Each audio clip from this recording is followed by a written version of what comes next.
Welcome to the Power Max Mini Challenge and to Brands Hatch, where we're going to have two races from the F56 and JCW cars.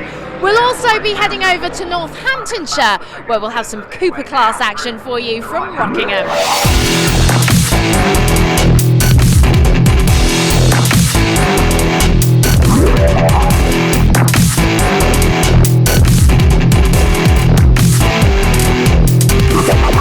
Here at Brands Hatch, we'll be racing on the iconic GP circuit, which is one of the favourites amongst drivers. They were on track yesterday, so let's find out what they thought. Yeah, it's an absolute cracker. It's famous, it's quick, it's some big kahunas corners. It's an amazing circuit. Brands Hatch is my local circuit, and yeah, to be able to drive the GP loop, it's so flowing, and you get some really great speed down the back, and yeah, definitely personally my favourite circuit on the calendar. Lots of elevation and pedal kill. That's what you can sum up Brands Hatch for, and a fantastic experience to drive. And really ionic, a lot of big names raced here, and it's an honour to race on it. And door to door with other competitors makes it more exciting. Won here last year when I came back for the first time after my operation, so always love the track, mega fast, absolutely ballsy at the back. You've got to be on flat out, that's where the time is made. And again, come back this year and absolutely love it. To get out on the GP loop it's an experience. You really got to take it whenever you can. It's fantastic. It is amazing, fast. You've got to be really brave, that's for sure. And the corners have got such good heritage. And going out into the trees, it is just a phenomenal looking circuit and really good fun to drive. But the GP circuit is just something else. It's probably one of the best circuits I've ever raced on, and the racing is just epic. In the new Mini Challenge car is great. It's very fast flowing out on the GP loop. They carry a lot of speed through the blind corners there, so no, it is good fun. It's very fast, and yeah, it's good close racing out there as well. Well, the first race of the weekend was, as ever, very close and competitive. In the F56 class, Lee Patterson won it from Rob Smith and William Phillips. Then Ryan Rode and David Grady completed the top five. Amongst the JCW runners, victorious was Jono Brown, clear of Neil Newstead and Henry Dupree, Hamish Brandon and Urka Lindstead, then rounding out the top five. Really nice to see Jono Brown and Henry Dupree up front for the JCWs. Let's find out who's on pole for the F56s and get the full grid from Ben. Thanks very much, Michelle, as the glamour builds on the grid, as we'll have a look how they're up in full for this race around the Brands Hatch Grand Prix circuit. William Phillips and David Grady head the F56 runners clear of Ryan Rode and Luke Caudle. Then it's Lee Patterson and Rob Smith from Charlie Butler Henderson and Lawrence Davey. Amongst JCW runners, as we heard from Michelle, it's Henry Dupree and Jono Brown, then Neil Newstead and Hamish Brandon from Jason Jeffries and Urka Lindstead. Perfect weather to enjoy an ice cream and some very, very close action from the Power Max Mini Challenge. The red lights go out now, and away we go. It's a good start from William Phillips. It's a very quick start from the red car of Lee Patterson as they power towards Paddock Hill Bend for the first time. It is going to be very congested. The midfielders, Ryan Rode tips the inside, and they go sideways. He tags Patterson, and Lee Patterson spins in the path of the field and tags Sam Osborne, and Osborne gets fired off into the Armco barrier. They all take evasive action, but there is debris and damaged minis all over the track. We're in car with Luke Caudle as he closes up onto the tail of William Phillips. We have got David Grady is just in front of us as well, as Phillips looks to challenge Grady as they arrive into Surtees and head out onto the Grand Prix loop for the first time. They pick up the pace and sprint on towards Pilgrim's Drop. Well, Ryan Rhodes recovered from that tag. He's there in 5th position as they plunge downhill towards Hawthorne, and it is William Phillips has got the advantage from Luke Caudle. Then we have got Rob Smith applying the pressure to David Grady with Ryan Rode next along, and just in behind them it's Charlie Butler Henderson as Ryan Rode has a moment and gets rotated towards Westfield. Well, what a lively start to this race. That's damage for Rode. He'll get back underway as they arrive into Sheen. It's William Phillips ahead of the queue, but we've got waved yellow flags and the safety car boards, perhaps not unsurprising after the way that the race got underway. So the Power Max Mini Challenge safety car awaits. That's the main reason. The stricken car of Sam Osborne, plenty of debris as well. Right, let's unpick it. In car with Ryan Rode off the start. He makes an adequate getaway, no more than that, loses a couple of places. Here comes Lee Patterson. Patterson not fully alongside, squeezes Rode. There's nowhere really for Rode to go. They don't give each other enough racing room. Lawrence Davey gets caught up in the mix as well, and thereafter Rode has escaped. Looking at it from the outside, they all go sideways. Lee Patterson, fortunate not to be T-boned, but he tags Sam Osborne.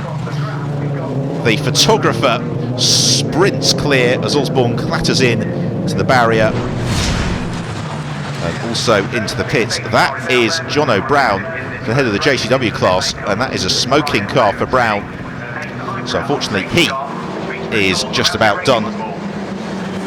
Well, the marshal's doing a great job as ever, and the race gets back underway. William Phillips has made a very good getaway here. He's only got Luke Caudle with him for company as the pair of them sprint on their way towards Paddock Hill Bend. And the F56s, very new to the Power Max Mini Challenge, but have given us some fantastic racing in their short life of competition so far. As Phillips and Caudle nose to tail. Then we've got the gap to David Grady and Rob Smith down towards Graham Hill Bend as they turn along the Cooper Straight, short sprint, and then in towards Surtees around the left-hander. Waved green flags. It's the first lap, of course, after the safety car retreated. And what about the JCW class? Well, still there we go. There is Henry Dupree to the fore of it.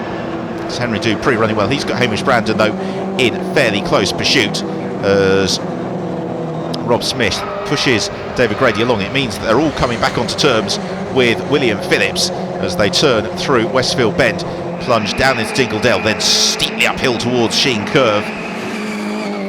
A little bit of a gap back to the next group. Lawrence Davey in pursuit of Charlie Butler Henderson, jumping over the curbs at Sheen.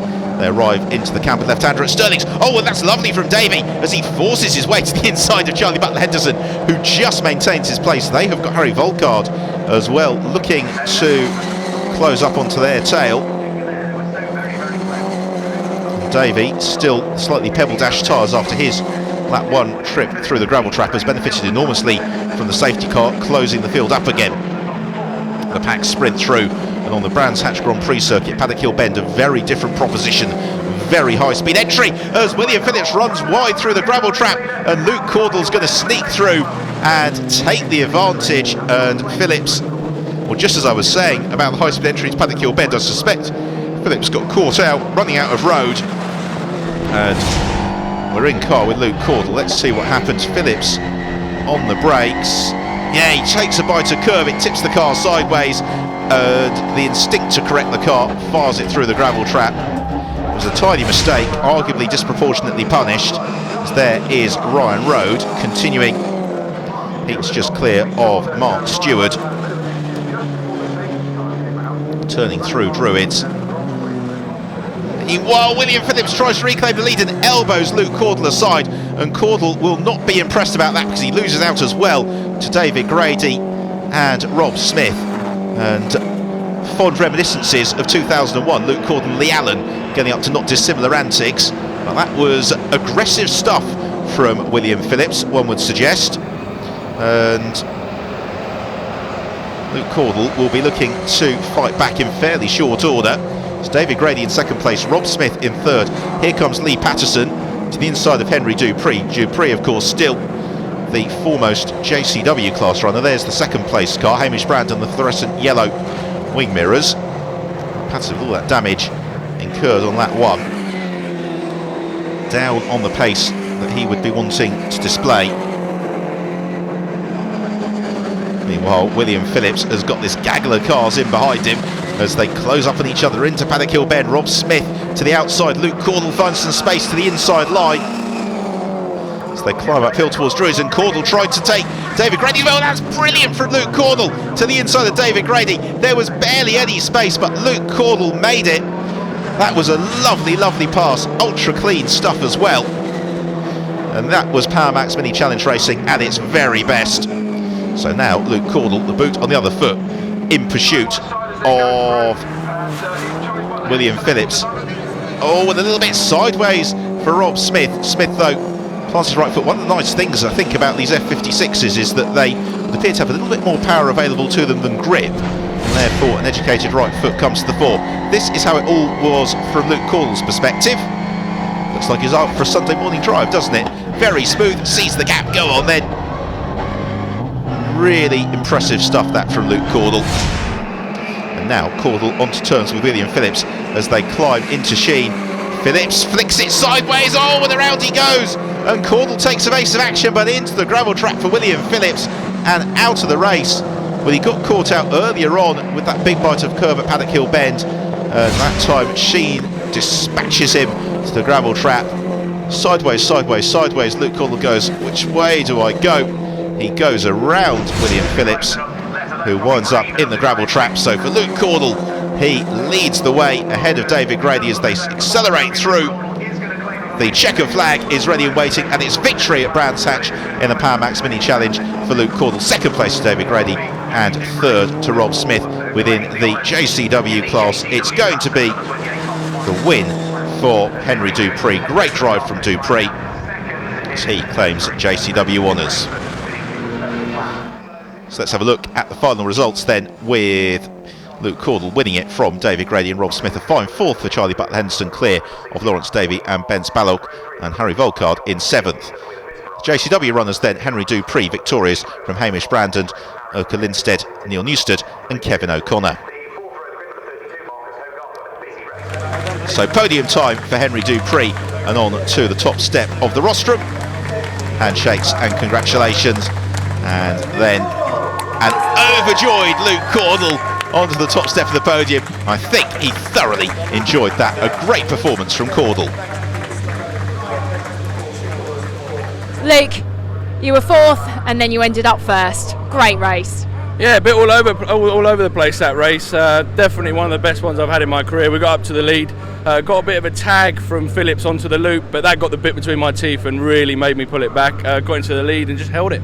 Good way to make up for yesterday, really. Didn't really have the result that I wanted, finishing fifth, so to come back today and stay at the front and get a second place is really good. And I felt like I got a really good car under me. I'd got the pace to get by David, I think, but it all bunched up when William made a mistake and Charlie had a little nibble, and it felt like it bent something on the left rear corner, so just a case of bringing it home then. Yeah, the start was just crazy. The a couple of Gen 3s going all over the place, and just hit the brakes and managed to get through. And Jono just collected one of them. So his rad went, and from then on, just trying to put in the quick laps, and then just maintaining it from there. Back here now in second, I couldn't be happier. So it's for an action-packed start, it could have gone wrong for a lot of people. So luckily, I managed to keep out the way of everything happening and bring it home. All the race I thought I was fourth, but then Jono had gone out of the lead, so was surprised when I got to the finish line that I was third, but super happy now. A disastrous race for William Phillips. Let's hope he can pull it out the bag later on, but really good to see Luke Caudle back up on the podium. Do join us after the break when we will have the first of two races in the Cooper class from Rockingham.